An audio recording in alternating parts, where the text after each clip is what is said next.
Jacob Fatu's coming for Roman Reigns' world title at Backlash. JRW live. Hit the aisle, stack the card, chase that rare one, play it smart. Bobby Joe right by his side. JRW live ride. JRW live, let's go. Toy hunting shows on the road, figure reviews, bold predictions too. WW week breaking it through.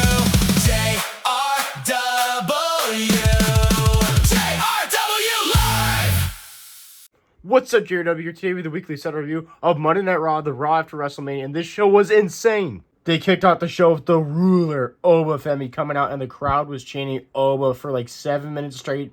Oba didn't even say anything, then gets on the mic and says, "The Ruler has arrived," and drops the mic, and the crowd's just going crazy chanting his name. This was one hell of a badass way to start off Monday Night Raw, and what a statement by Oba Femi. Retires Brock Lesnar, and then just shows up on Raw. Most like aura entrance, and then the crowd just chanting his name, and the Ruler has arrived. Then we found out All Ego Ethan Page is official WWE Raw superstar and had his first match on Raw against Javon Evans.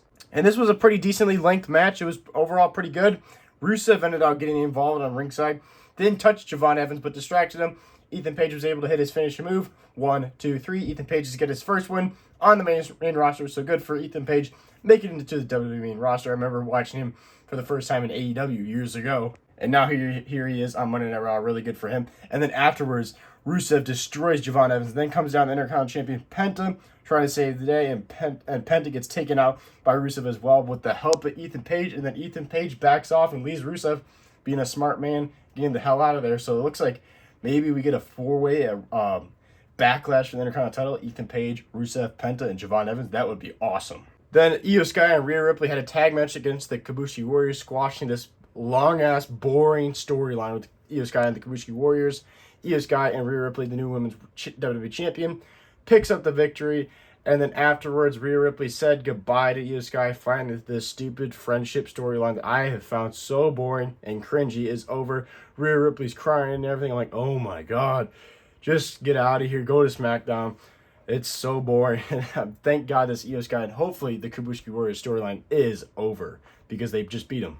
Then the former World Heavyweight Champion CM Punk comes down there and talks about how he's had so much loss in his life recently, losing his former UFC trainer, then 3 WWE people, and then in November losing Larry crossed the Rainbow Bridge, and then just a couple weeks ago losing a good friend from Chicago.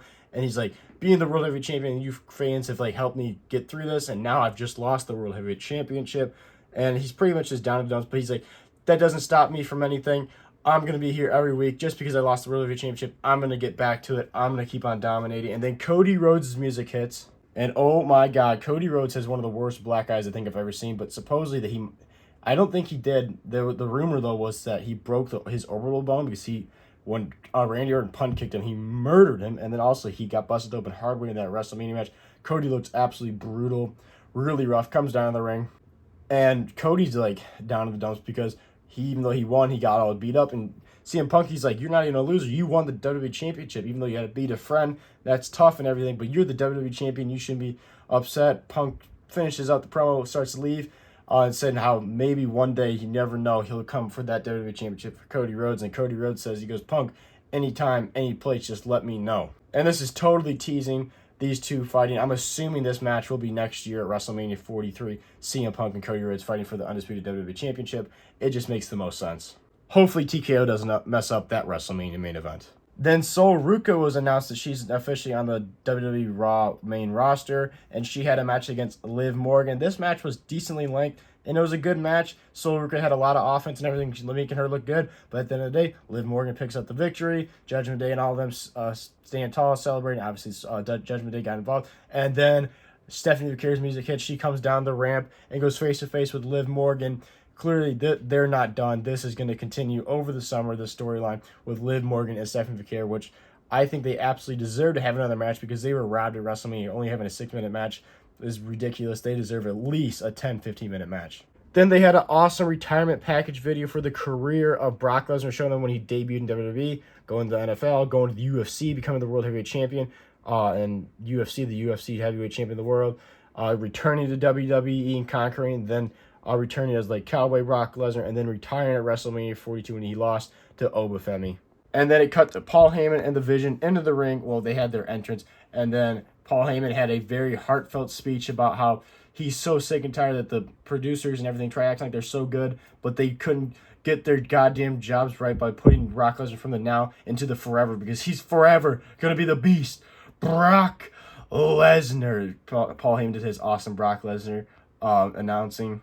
And then he was like, Logan Paul has a special message, and Logan Paul cuts a promo about how he's sick and tired of YouTubers and celebrities coming into the business, even though obviously that's how he got into the business. But people that still think Paul Heyman's a YouTuber and celebrity, bro, Logan Paul is a full-time WWE superstar wrestler. Put some respect on his name. He's killing it. That was his 5th WrestleMania this past year, which is crazy.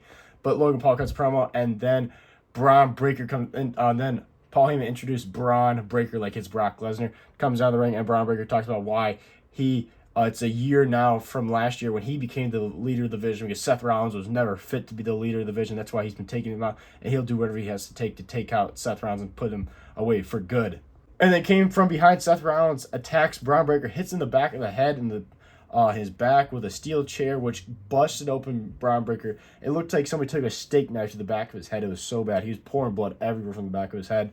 But Braun Breaker in the Vision 3 event against 1 beat up Seth Rollins. And then the Street Profits music hits. The Street Profits return. We haven't seen them on TV in like 6 months or something like that. Love to see them. I'm like, I don't know why they haven't been using them. These guys are such a great tag team. I love watching the Street Profits. They come down to the ring, and they absolutely take out the Vision for the tag teams. Logan Paul, Austin Theory, Montez Ford hitting a crazy over the top rope splash onto them, and then they go off in the crowd fighting.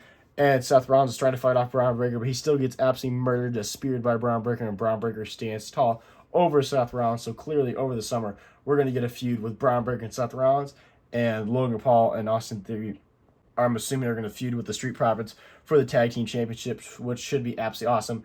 The Raw division needed a boost, like a little bit of a boost to the tag division, which the Street Profits and Austin Theory and Logan Paul should do an awesome job. Then we got a little tease of LA Knight versus Gunther feud, because Gunther says he's coming for the world title, and LA Knight's like, hold on, I'm coming for the world title. So it looks like we might get a little bit of a feud between LA Knight and Gunther over the summer, which these two guys should cook in the match. I mean, like, they're both great wrestlers, and clearly both of them want Roman Reigns' world title. Then Finn Balor, he took care of Dirty Dom at WrestleMania. Now he had to take care of JD McDonough. They had a great match. I'm like, not a great match, but a good match for Monday Night Raw. Finn Balor, full Bullet Club look, because he shaved his beard. Like, he trimmed down his beard like old school Balor Club. Finn Balor for the Demon Finn Balor look. So he looks just like him. He's got the trunks and everything, looking awesome with his old school entrance. Went against JD McDonough, picks up the victory, hit the coup de grace stomp. And then Dirty Dom attacks Finn Balor, but Finn Balor was able to fight off both Dirty Dom and JD McDonough. JD McDonough and Dirty Dom run away while Finn Balor stands tall. So just like that, Finn Balor is completely taken down the Judgment Day by defeating Dirty Dom and JD McDonough. So hopefully Finn Balor moves on from the Judgment Day. Then it was the main event, Roman Reigns, seeing him for the first time with the World Heavyweight Championship live on Monday Night Raw. He gets out of his car, walking through backstage, runs into the Usos, and tells them to come with. And it looks like the OG bloodline is back. The Usos are back with Roman Reigns. He says, I don't want you guys following my orders and stuff, because I want to make sure we are tight. We are always having each other's backs, and we're together. So it looks like it's not going to be like the bloodline when Roman Reigns is ordering them around, but they're going to be with Roman Reigns again, which was awesome. And Roman Reigns is talking about how Jey Uso, how much he's proud of him. He's main event Jey Uso, the Yeet Man. The crowd's going crazy. And then Roman's talking about, they started to end the show. They all put the ones up.